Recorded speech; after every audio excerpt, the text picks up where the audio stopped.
കടലിന്റെ അടിത്തട്ടിൽ ലോകശക്തികൾ തമ്മിലുള്ള യഥാർത്ഥ യുദ്ധം ആരംഭിച്ചു കഴിഞ്ഞു. മിസൈലുകളും ഡ്രോണുകളും വാർത്തകളിൽ നിറയുമ്പോൾ ശബ്ദമില്ലാതെ നീങ്ങുന്ന ആണവ അന്തർവാഹിനികളാണ് ലോകത്തെ ഭയപ്പെടുത്തുന്ന ഏറ്റവും വലിയ ശക്തിയായി മാറുന്നത്. ഇപ്പോൾ അതാണ് അമേരിക്കയെ ഏറ്റവും കൂടുതൽ വിളിച്ചിരിക്കുന്നത്. കാരണം വർഷങ്ങളായി അമേരിക്കക്ക് മാത്രം ഉണ്ടായിരുന്ന സമുദ്രാധിപത്യത്തിന്റെ അദൃശ്യായുധമെന്ന നേട്ടം ചൈന പതുക്കെ ഇല്ലാതാക്കുകയാണ്. പുതിയൊരു തിങ്ക് ടാങ്ക് റിപ്പോർട്ട് പറയുന്നത് കഴിഞ്ഞ 5 വർഷത്തിനിടെ ചൈന ആണവോർജ്ജത്തിൽ പ്രവർത്തിക്കുന്ന അന്തർവാഹിനികളുടെ നിർമ്മാണം അതിവേഗം വർദ്ധിപ്പിച്ചിരിക്കുകയാണ് എന്നതാണ്. അമേരിക്കയേക്കാൾ കൂടുതൽ വേഗത്തിൽ സബ്മറൈനുകൾ വെള്ളത്തിലിറങ്ങുന്ന ഘട്ടത്തിലേക്ക് ചൈന എത്തിക്കഴിഞ്ഞു. ഇത് വെറും കണക്കുകളുടെ മാറ്റമല്ല, മറിച്ച് ഇത് സമുദ്രയുദ്ധത്തിന്റെ ഗതി മാറ്റുന്ന തന്നെ ചരിത്രപരമായ നീക്കമാണ്. ലോകത്തിന്റെ ശക്തിതുലനം കടലിന്റെ അടിത്തട്ടിൽ മാറുകയാണ്.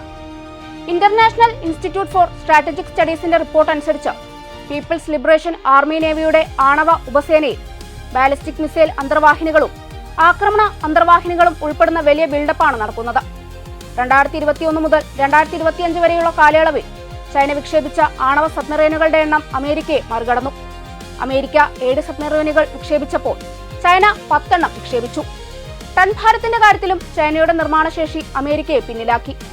2025 തുടക്കത്തിൽ ചൈനക്ക് 12 സജീവ ആണവ സബ്മറൈനുകൾ ഉണ്ടെന്ന് IISS മിലിറ്ററി ബാലൻസ് 2025 റിപ്പോർട്ട് പറയുന്നുണ്ട്.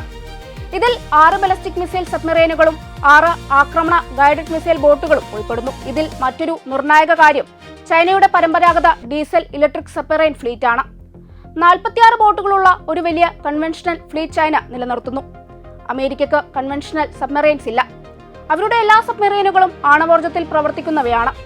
പക്ഷേ ഏഷ്യ പസഫിക് മേഖലയിലെ തീരപ്രദേശങ്ങളിലും കടൽപാതകളിലും കൺവെൻഷണൽ സബ്മറൈൻസ് ചൈനക്ക് വലിയ തന്ത്രപരമായ നേട്ടം നൽകുന്നു.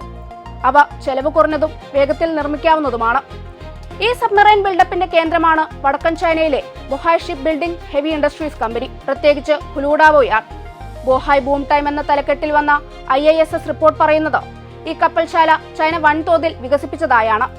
ഇത് വെറുമൊരു നിർമ്മാണ പദ്ധതിയല്ല, ഇതൊരു നാവികശക്തി വിപ്ലവം തന്നെയാണ്.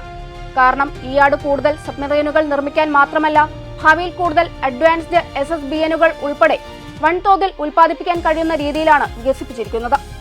ഇപ്പോൾ ഈ വാർത്തക്ക് ഏറ്റവും കൂടുതൽ പ്രസിദ്ധി ലഭിക്കുന്നത് ഇറാൻ അമേരിക്ക സംഘർഷ പശ്ചാത്തലത്തിലാണ്. മിഡിൽ ഈസ്റ്റിൽ അമേരിക്കയും ഇസ്രായേലും ഇറാനെതിരെ കടുത്ത നിലപാട് സ്വീകരിക്കുന്ന ഘട്ടത്തിൽ ചൈന ഇറാനെ പൂർണ്ണമായും ഉപേക്ഷിക്കില്ല എന്നതാണ് ലോകം മനസ്സിലാക്കുന്നത്.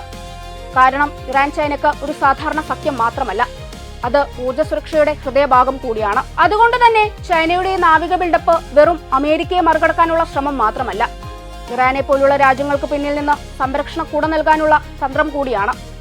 ഇന്ന് ഇറാൻ അമേരിക്കയുടെ സമ്മർദ്ദത്തിൽ നീങ്ങുമ്പോൾ ചൈന പറയുന്നത് തുറന്ന വാക്കുകളിലല്ലെങ്കിലും പ്രവൃത്തികളിലൂടെ വ്യക്തമാക്കിയിരിക്കുകയാണ്. ഇറാൻ ഒറ്റയ്ക്കല്ല. മാത്രമല്ല, ഇറാനെ ചൈന പിന്തുണയ്ക്കുന്നതിന്റെ അടിത്തറ സാമ്പത്തികവും രാഷ്ട്രീയവുമാണ്. ഇറാനിലെ എണ്ണയും ഗ്യാസും ചൈനക്ക് ആവശ്യമുണ്ട്. അതുപോലെ മിഡിൽ ഈസ്റ്റിൽ അമേരിക്കൻ ആധിപത്യം കുറഞ്ഞാൽ ചൈനയുടെ ബെൽറ്റ് ആൻഡ് റോഡ് പദ്ധതികൾക്ക് വലിയ സുരക്ഷിതത്വവും ലഭിക്കും. മാത്രമല്ല, ഈ പശ്ചാത്തലത്തിൽ ശക്തമായ സന്ദേശമാണ് ചൈന നടത്തിയ നാവിക അഭ്യാസങ്ങൾ. ചൈന ഇറാനുമായി ചേർന്ന് നടത്തിയ സംയുക്ത നാവിക പരിശീലനങ്ങൾ ലോകത്തിന് നൽകിയ മുന്നറിയിപ്പായിരുന്നു. ഹോർമൂസ് കടലിടുക്കും ഇന്ത്യൻ മഹാസമുദ്രവും പോലുള്ള നിർണായക മേഖലകളിൽ ചൈനയുടെ സാന്നിധ്യം വർദ്ധിക്കുന്നത് അമേരിക്കക്ക് ഒരു വലിയ ഭീഷണി തന്നെയാണ്.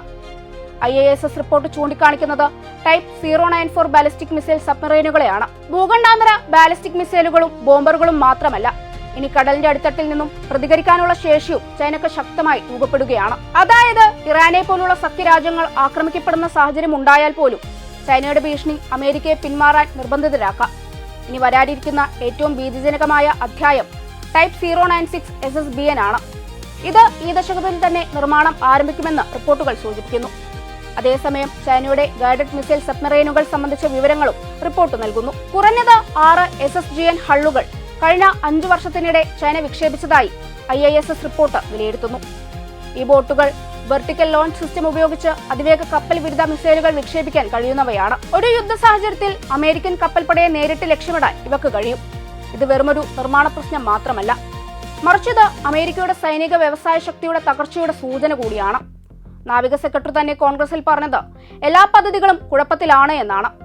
ഏറ്റവും മികച്ച പ്രോഗ്രാം പോലും 6 മാസം വൈകുകയും ബജറ്റിൽ 57% അധികം ചെലവാകുകയും ചെയ്തുവെന്നും അദ്ദേഹം പറഞ്ഞു. ഇതൊക്കെയാണ് ചൈനയെ കൂടുതൽ ആത്മവിശ്വാസത്തോടെ മുന്നോട്ട് നീങ്ങാൻ പ്രേരിപ്പിക്കുന്നത്. അതേസമയം അമേരിക്കയും ഇറാനും തമ്മിലുള്ള സംഘർഷം ഉയരുന്ന ഓരോ ദിവസവും ചൈനയുടെ നാവിക ശക്തി വർധന ലോകത്തിന് മറ്റൊരു സത്യം കൂടി വ്യക്തമാക്കുന്നു. ഇനി ലോകം ഒറ്റ സൂപ്പർ പവർ എന്ന ഘട്ടത്തിലല്ല, ലോകം പുതിയൊരു ശക്തി മത്സരത്തിലേക്ക് കടക്കുകയാണ്. അമേരിക്ക കടലിൽ ആധിപത്യം നിലനിർത്താൻ ശ്രമിക്കുമ്പോൾ ചൈന കടലിന്റെ അടിത്തട്ടിൽ നിന്ന് തന്നെ വെല്ലുവിളിക്കുന്നു. ഇന്ന് ഇറാൻ അമേരിക്ക സംഘർഷത്തിൽ ചൈനയുടെ സാന്നിധ്യം വാക്കുകളിലല്ല, എന്നാൽ യുദ്ധക്കപ്പലുകളിലും സബ്മറൈനുകളിലും വ്യക്തമാണ്. അതുകൊണ്ട് തന്നെ ഈ റിപ്പോർട്ട് പറയുന്ന സബ്മറൈൻ നിർമ്മാണ കണക്കുകൾ വെറും സൈനിക വാർത്തയല്ല. ഇത് മിഡിൽ ഈസ്റ്റിലെ യുദ്ധത്തിന്റെ ഭാവി, അമേരിക്കയുടെ അധികാരത്തിന്റെ ഭാവി, ലോകശക്തികളുടെ പുതിയ സമവാക്യം എന്നിവയെ നിർണ്ണയിക്കുന്ന ഒരു വലിയ മുന്നറിയിപ്പാണ്.